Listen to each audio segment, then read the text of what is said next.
Kirk, tell us about the role that you play in Amos. Did you see Grande Estrellas? Sí. Big Star?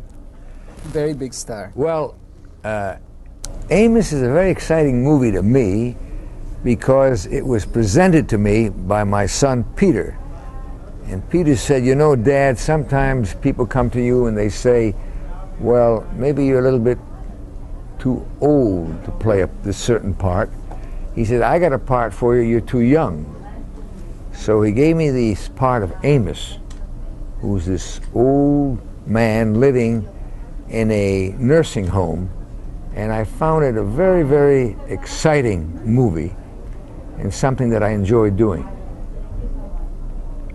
Now, I understand that playing this part of an older man in a nursing home has made you aware of problems in that area. Well, of course, when I made the movie, I didn't have that in mind. When I select the movie, I think in terms of something that I react to emotionally, something that I like, and then I hope it'll be something that the audience will like. Well, of course, we didn't anticipate that Amos would have such a tremendous success. And of course, it was the #1 movie of that week, and it had a lot of after effects because people began to be concerned about the problems of elderly abuse. What happens to people as they get older and they can't take care of themselves? And many of them end up in a nursing home, or even the problems of people that end up in their own home and they're abused by their own family. You see, we in America don't have good enough laws to take care of elderly people. And so after I made the movie Amos, it encouraged me to learn more about it, and I wrote an article for the New York Times. I appeared at a congressional hearing in Washington, and I've made several speeches to groups of people who are concerned with this problem, and I hope to focus more attention on the problem in the hopes of being able to reach some kinds of solutions that might help to ease the problem. It's never going to go away. It's going to get more intense because there will become more older people. People live longer. By the end of the century, we'll have 4 times as many older people than we've had at the beginning of the century. So this is really a problem that affects young people, because young people of today, you know, when you're young and you have so many years ahead of you, you think life is eternal. But when you get to the point where you have fewer years ahead of you than you have behind you, you look at things differently. So I think elderly abuse, things that have been happening to older people, is something very, very important in this country, and I would imagine in most countries around the world. And it's something that we have got first to think about and then try to find out a better way of dealing with it. Now, you have been a star for almost 40 years, and very few people can say that. What do you think has given you longevity as an actor? Luck, fortuna.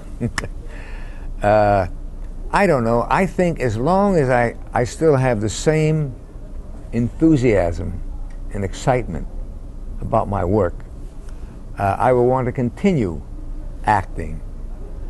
Because as soon as I lose it, I would stop doing it. But acting to me is a wonderful profession. It's enabled me to play so many different roles. It's enabled me to go to so many different countries and give me a chance to work in different countries and get to know people in different countries. And you learn a lot about the people of the world, and you realize that most people are very much the same. We all want to make a living. We all want to take care of our families. So really, there's too much in the world that should unite us rather than separate us. Even countries like the Soviet Union and the United States, we should be closer together. We have much more in common, that we should be fighting problems to solve cancer, to solve AIDS, to solve energy. And it's too bad that we're still a long ways from that. But I think that movies, in a way, do help to bring people together because movies is a way of communicating. That's right. And yesterday, for instance, one of your movies, one of the best movies made about Hollywood, The Bad and the Beautiful, played in Channel 52, our channel in Spanish. Oh, really? I enjoyed that movie. How do you feel about being portrayed speaking Spanish, even if it's dubbed? Did I speak Spanish? Habla español? And how you say, lástima? Yo no puedo hablar español. But in movies, I speak Spanish very well. Yes. Now, your son Michael has 2 movies this year. That's right. Jewel of the Nile and the Chorus Line. Your son Peter produced Amos. Your son Eric is starting his career as an actor. What influence have you had on the careers of your son and on their success? Well, as you know, I've discouraged them from ever going into this profession. I've tried to tell them, Michael I thought was going to be a lawyer. I was very happy about that. I was quite shocked when he started to do plays when he was in college, because I think my profession is a very poignant, sad profession, and you have so many rejections, and the chance for success is so remote. So I've always preferred that they would do something else. But I feel if you can discourage someone from going into my profession, then they shouldn't be in this profession. So obviously all the discouragement I gave my sons wasn't very effective, because my 4 sons are working in the same profession that I'm in. And you're very proud of them, I'm sure. Yes, I am. I'm proud of them because I think they're really very talented. I think, of course, Michael is becoming a very important force in filmmaking, not only as a producer, but as an actor, which I would like to see him do more. Peter's done Fletch. Of course, he did, he brought Amos to my attention. Joel works with Michael, and of course, Eric is going through what I went through so many years ago, struggling to get started as an actor. Now, what do you think of Hollywood of today? Do you like the movies that are being made today? No, I think in many ways, the movies of today, with rare exceptions, every so often they have a wonderful movie come through, but many of the movies are not as good as movies that were made years ago. You know, when I see a movie like Casablanca, made so many years ago, I think it's such a great movie. I think there's very few movies today as good as that movie. But occasionally a good movie is made, and I think it will change.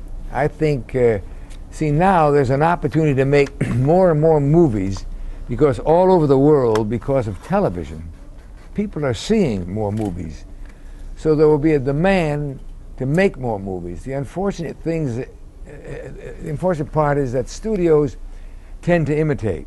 And then if a certain movie with young kids is successful, they try to make a series of those films until they stop making money. But I think that movies could be better and should be better.